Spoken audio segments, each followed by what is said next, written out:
Welcome students. આજે ડિફિકલ્ટીની અંદર ધ્યાનીને chapter number 1 partnership જે છે ભાગીદારો છે એમાં 11 સમ તમને કીધા હતા એક્સરસાઇઝ સ્વાધ્યાયમાંથી.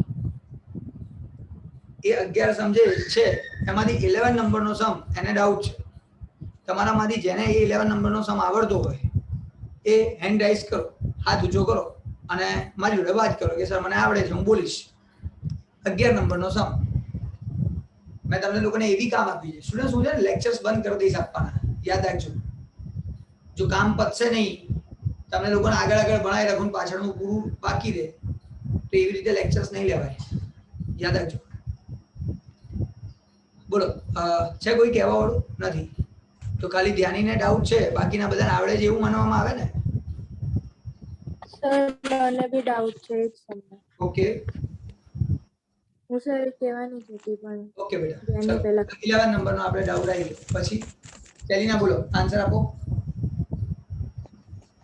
Yes sir. કુલ મૂડી આપેલી છે આમાં 4,50,000. બેટા આખું વાક્ય વાંચીને પછી લખાઈશ તો વધારે સારું રહેશે, ખબર પડશે બીજા બધાને. વાક્ય રચના વાંચ. A, B અને C સરખા હિસ્સાના ભાગીદારો છે. A, B, C are partners sharing profit and loss in equal proportion. સરખા હિસ્સાના ભાગીદારો છે એટલે એ લોકોનો નફા નુકસાનનું પ્રમાણ P&L રેશિયો સરખું છે, 1:1:1. 1:1. લઈ ગયું. પછી દેવાંશી, અરે સેલિના, તેમની કુલ મૂડી 4,50,000 છે. હવે એ લોકોની કેપિટલ આપી છે, મૂડી. કેપિટલ મૂડીની વાત છે.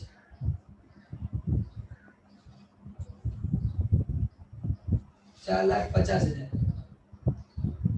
ફરી કહું છું, કેપિટલ છે, મૂડી છે, નફા નુકસાનની પ્રમાણની વાત નથી, નફો નથી, પ્રોફિટની વાત નથી થતી. નેક્સ્ટ. તેમની મૂડીનું પ્રમાણ 1:3:2 છે. ઓકે, કેપિટલ રેશિયો પણ આપ્યું છે. કેપિટલ છે, કેપિટલ રેશિયો છે, મૂડી છે, મૂડીનું પ્રમાણ છે. એટલે કેટલું છે? 1:3:2. 1:3:2 આ રેશિયો છે, આ પ્રમાણ છે. પેઢી મૂડી પર વાર્ષિક 9% દરે વ્યાજ ચૂકવે છે. કેપિટલ આવ્યું, મૂડી આવી અને મૂડીનું વ્યાજ, કેપિટલનું ઇન્ટરેસ્ટ 9% છે, 9% ઇન્ટરેસ્ટ. તો આની પર 9% ઇન્ટરેસ્ટ, 9% વ્યાજ ચૂકવે છે, આવી વાત થઈ છે. ભાગીદાર સીને મૂડીના વ્યાજ સહિત 73,500 મળે છે. આ A છે, આ B છે, આ C છે. તો આ જે C છે એને ટોટલ કુલ એમાઉન્ટ મળે છે, રકમ મળે છે, અને રકમ છે 73,500.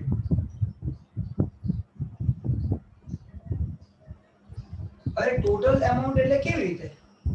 એને કઈ ટોટલ એમાઉન્ટ મળતી હશે તો સમજો. અચ્છા સેલિના, તું જ જવાબ આપતો.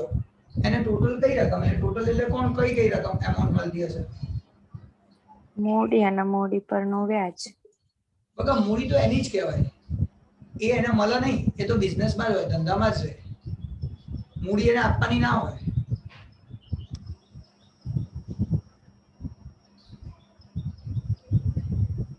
કમિશન, નફો અને વ્યાજ. હા, વચ્ચે કોઈ કંઈક બોલ્યું, ખબર ના પડી, કોણ બોલતું હતું? સર હું કમિશન બોલ્યો હતો. હેલો. હા દર્શન, હા સર, હું કમિશન બોલ્યો હતો. કમિશન તો બરાબર, પણ અહીંયા કમિશનની વાત જ નથી. બરાબર, આખા દાખલામાં ક્યાંય કમિશન નથી. એટલે અહીંયા નફો મળે, પ્રોફિટ મળે. એક નફો મળે છે, પ્રોફિટ મળે છે, અને બીજું ઇન્ટરેસ્ટ ઓન કેપિટલ. આ મૂડી વ્યાજ મળે છે. બે વસ્તુ મળે છે. એટલે આ બંનેનું ટોટલ થાય ને, એ ટોટલ થઈને એને 73,500 ₹72,500 આવું સમની અંદર કહેવામાં આવે. જ્ઞાનીને હું બંધ કરી દઉં માઇક. ઓકે, ચલો હવે પહેલા તો આ કેપિટલ છે, મૂડી છે, એનું વ્યાજ 9%, 9% કરી દઈએ. કેટલા થાય બેટા?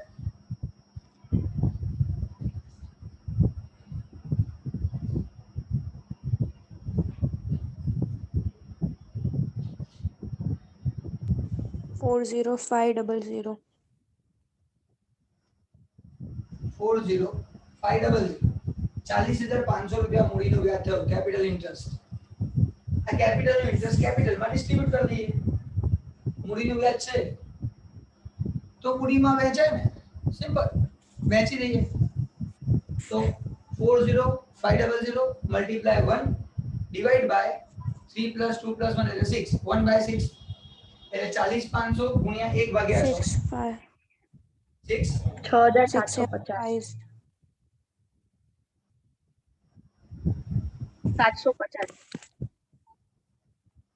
આ 3 માટે 20,250. અને આના માટે 13,500.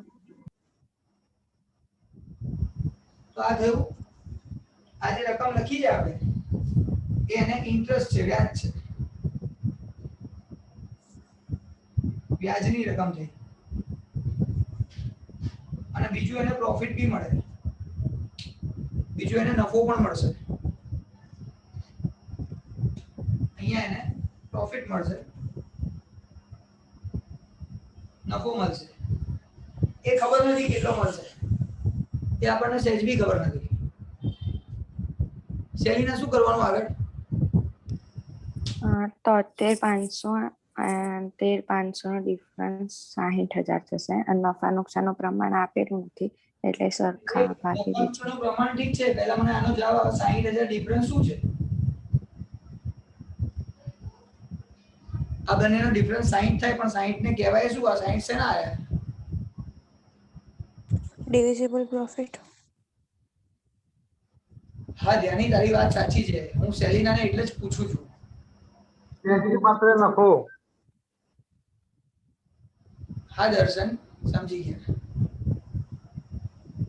સેલિના બેટા થોડું જલ્દી આન્સર આપને, વાર કેમ લાગે છે? ના ખબર હોય તો તું આગળ પાસ કર. અને શું કહેવાય એવું આપણે કહેવું પડશે ને. વેચણી પાત્ર નફો. એ કેવી રીતે ખબર પડી આ વહેંચણી પાત્ર નફો હશે? એવું કેવી રીતે અંદાજ લગાવો આપણે?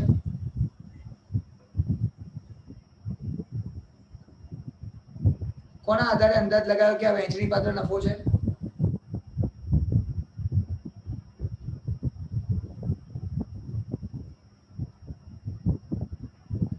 હું સમજાવું?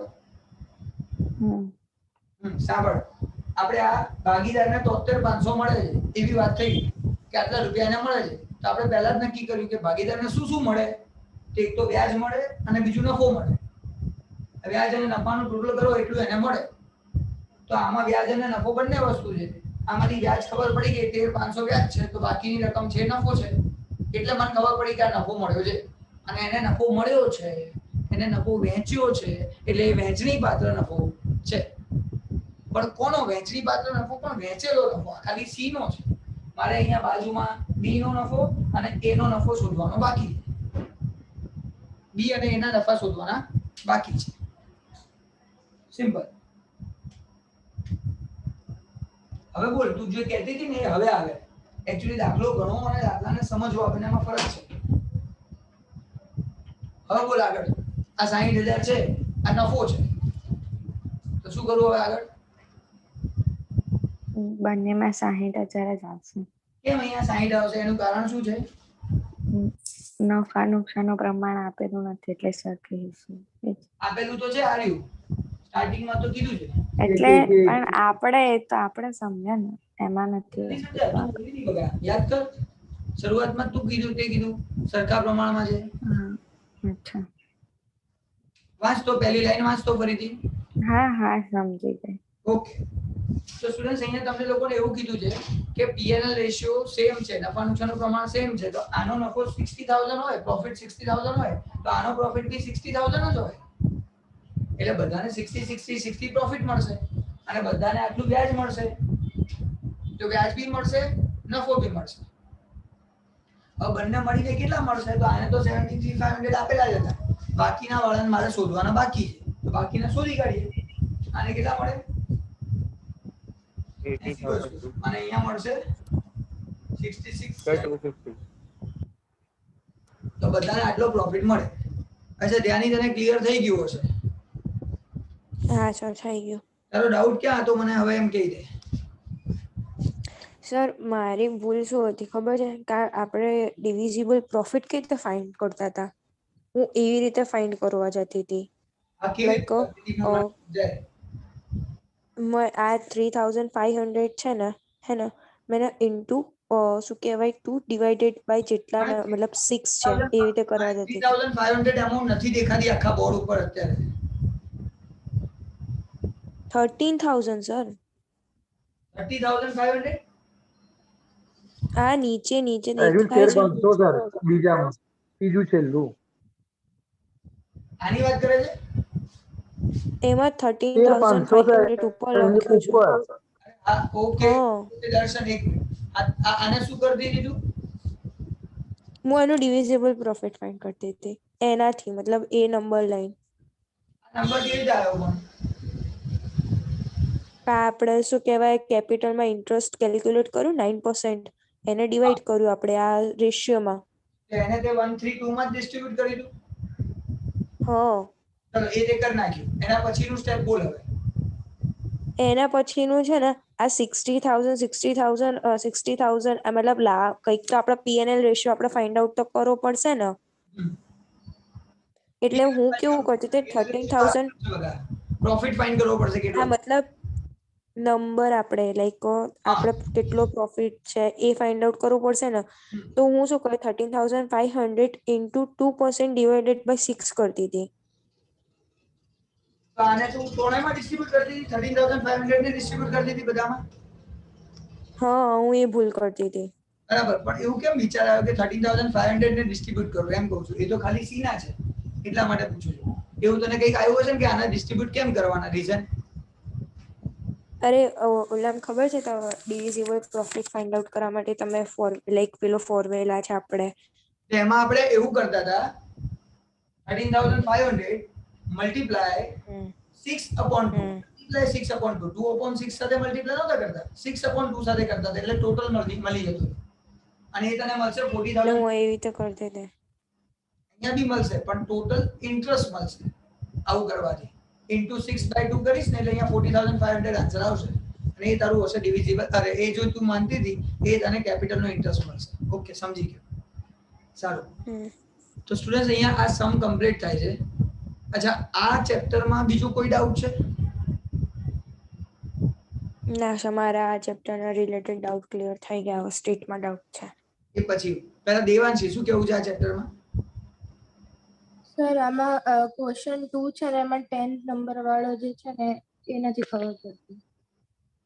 ક્વેશ્ચન 2 માં 10. તો પેજ નંબર 30.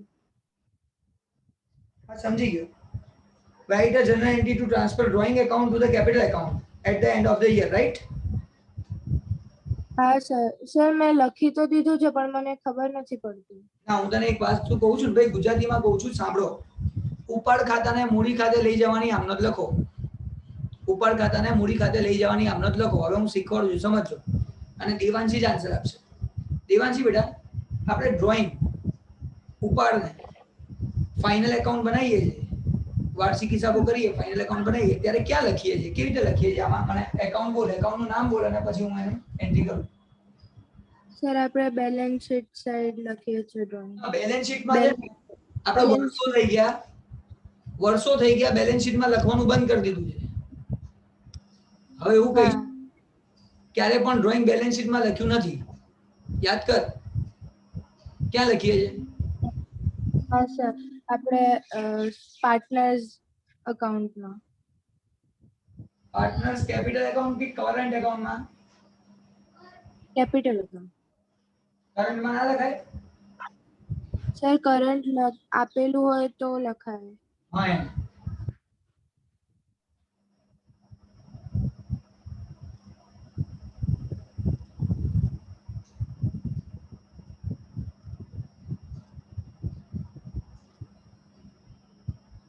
સ્ટુડન્ટ્સ આપણે આ ભણ્યા છીએ, તમને બધાને ખબર છે ભાગીદારોના મૂડી ખાતામાં ઉધાર બાજુ અથવા તો ભાગીદારોના ચાલુ ખાતે ઉધાર બાજુ આપણે એન્ટ્રી કરીએ છીએ.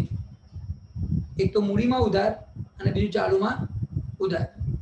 જો મૂડીમાં ઉધાર કરીએ ખાલી કેપિટલ એકાઉન્ટ હોય તો અહીંયા લખીએ ડ્રોઈંગ એકાઉન્ટ ઉપાડ અને ચાલુ ખાતામાં લખીએ કરંટ એકાઉન્ટમાં તો એ પણ આપણે અહીંયા લખીએ ડ્રોઈંગ ઉપાડ. હવે અહીંયા કોઈ ક્લેરિફિકેશન નથી, આપણને ક્લિયર નથી કીધું કે કયા એકાઉન્ટ છે કે નથી, તો આપણે માની લેવાનું કે આમાં ડેબિટ હોય, આમાં ઉધાર હોય અથવા આમાં હોય, બંનેમાંથી કોઈમાં પણ હોઈ શકે, એમાં કઈ મોટી વાત નથી. અને આપણે કહીએ આમનો જ લખો, જનરલ એન્ટ્રી લખો. હવે આના પરથી બોલતો બગા બોલો, જનરલ એન્ટ્રી બોલો દિવાંશી, હવે આવડશે? Yes, sir. Sir, a drawing account debited to capital account. આ બાજુ 2 હોય બસ ભૂલી જવાનું આટલી વારમાં. Sorry, આ બધા 2 છે sorry. हाँ, sir, drawing account credited. એ પછી બોલવાનું ક્રેડિટ વાળું, પહેલા ડેબિટ બોલો. આ ઉપરનું નામ પહેલા જુઓ. हाँ, sir. Partner capital account debited to drawing account credited. અને અહીંયા હોય તો ત્યાં sir, partner's current account debited to drawing account credited. તો અહીંયા તો બે માંથી કોઈ એક જ હશે, તો આપણે એક જ એન્ટ્રી લખવાની કીધી છે, બે તો લખવાની કીધી નથી, તો શું લખાય? તો સર આપણે કેપિટલ પાર્ટનર અથવા current account debited to drawing account credited. Very good. હવે પડી આવી એન્ટ્રી કેમ થઈ? હા સર, એકદમ ક્લિયર? હા સર થઈ ગયું. સર પણ મેં જે લખીને મોકલ્યું છે ને એ તો રોંગ જ લખેલું છે. ચાલો કઈ વાંધો નહીં. હવે સ્ટુડન્ટ્સ અહીંયા જુઓ, partner capital and current account debit, ભાગીદારોના મૂડી અથવા ચાલુ ખાતે ઉધાર. ભાગીદારોના મૂડી અથવા ચાલુ, મૂડી અથવા ચાલુ બંનેમાં નથી આવતું, બંનેમાંથી કોઈ એકમાં આવે છે. તો મૂડી અથવા ચાલુ ખાતે ઉધાર તે અહીંયા લખાય છે તે ઉપાડ ખાતે જમા. એટલે અહીંયા તે ઉપાડ ખાતે જમા.